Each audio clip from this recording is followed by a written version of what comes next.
Et si je vous disais que les extraterrestres que nous imaginons tous comme de petits hommes verts pourraient en réalité ressembler à des terriens tout à fait normaux et se détendre en Europe? C'est la péninsule ibérique, et les personnes qui y vivent sont sous suspicion. Voici la raison. D'une manière ou d'une autre, des parties des artefacts les plus importants de la civilisation ibérique, appelés trésors de Villena, sont fabriqués à partir de métal qui ne peut tout simplement pas être trouvé sur Terre, car c'est du métal provenant d'une météorite. Abordons cela étape par étape.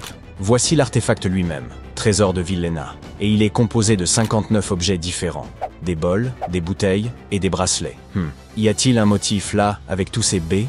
Au total, la découverte pèse environ 9 kg, dont 8 kg sont en or de 23,5 carats. Si vous n'êtes pas un spécialiste du métal, je vais vous éclaircir cela tout de suite. À titre de comparaison, l'or 23K est composé à 95,8% d'or pur, donc l'or 23,5K est encore plus pur.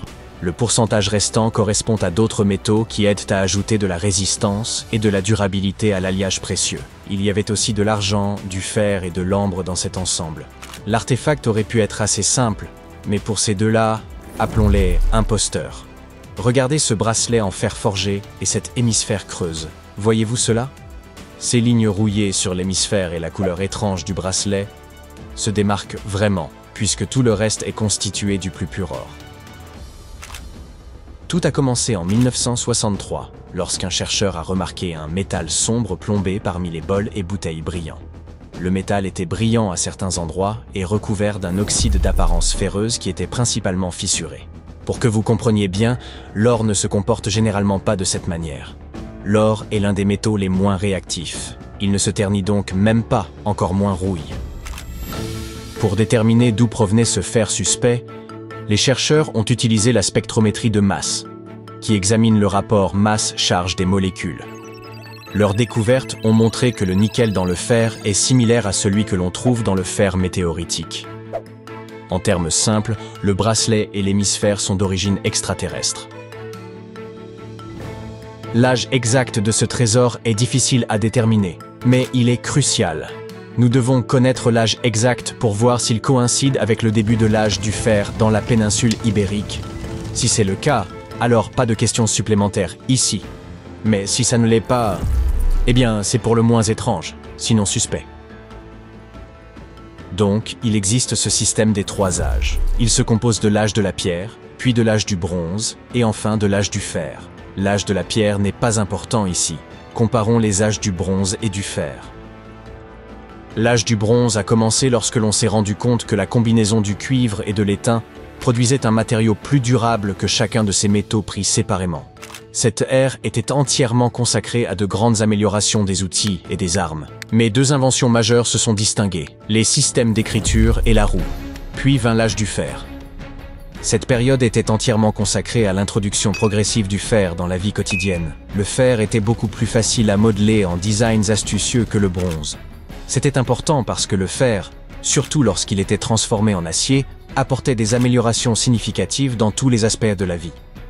Les outils devenaient plus légers, moins chers et plus résistants par rapport à leurs équivalents en bronze. Vous suivez? Parfait. Ainsi, les chercheurs ont longtemps débattu de savoir si le trésor remonte à l'ère post-argarique ou à la dernière partie de l'âge du bronze. La dernière étude affirme que ces artefacts ont été créés entre 1400 et 1200 avant Jésus-Christ. Et quelque chose ne colle pas vraiment. Tout d'abord, l'âge du fer a commencé environ 500 ans après la création de ces artefacts. De plus, les anciens artisans ne pouvaient pas savoir à l'époque comment travailler avec des métaux qui sont arrivés sur Terre il y a environ 1 million d'années. Et bien que les dates soient vraiment difficiles à expliquer, il existe une explication logique pour l'artisanat. La théorie ici est que ces métallurgistes avaient simplement accès à la météorite tombée, et ainsi ils pouvaient bien l'étudier et découvrir ses propriétés avant de l'utiliser à des fins décoratives.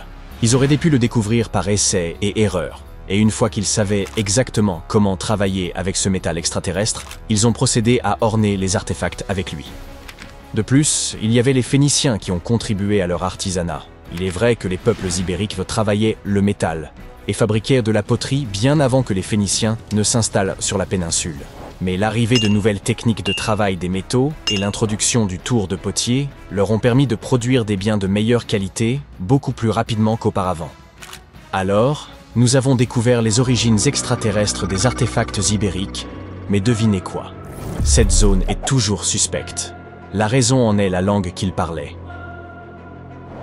Vous voyez, pour la plupart des langues modernes utilisées aujourd'hui, il y aura toujours une proto-langue.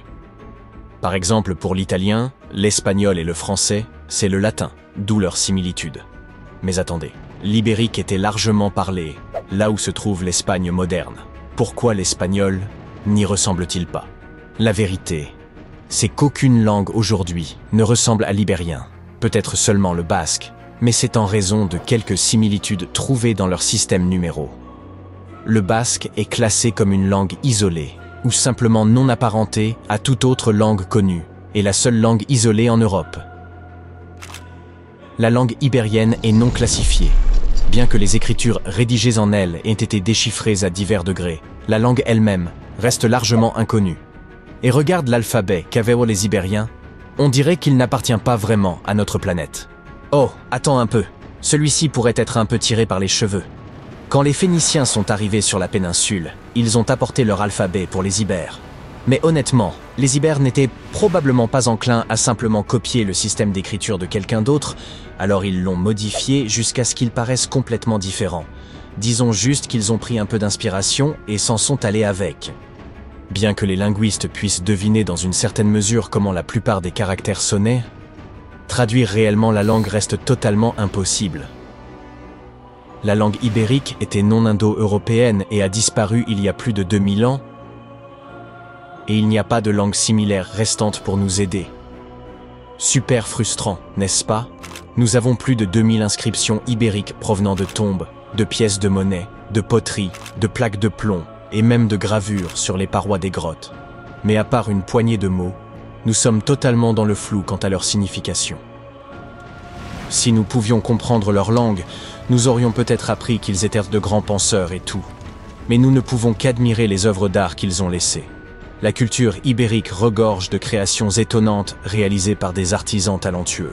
Nous parlons non seulement de métallerie et de céramique, mais aussi de sculptures détaillées, de textiles, de bijoux et d'autres parures personnelles.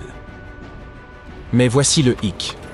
La fabrication de tous ces articles de luxe dépendait beaucoup d'une grande classe agricole.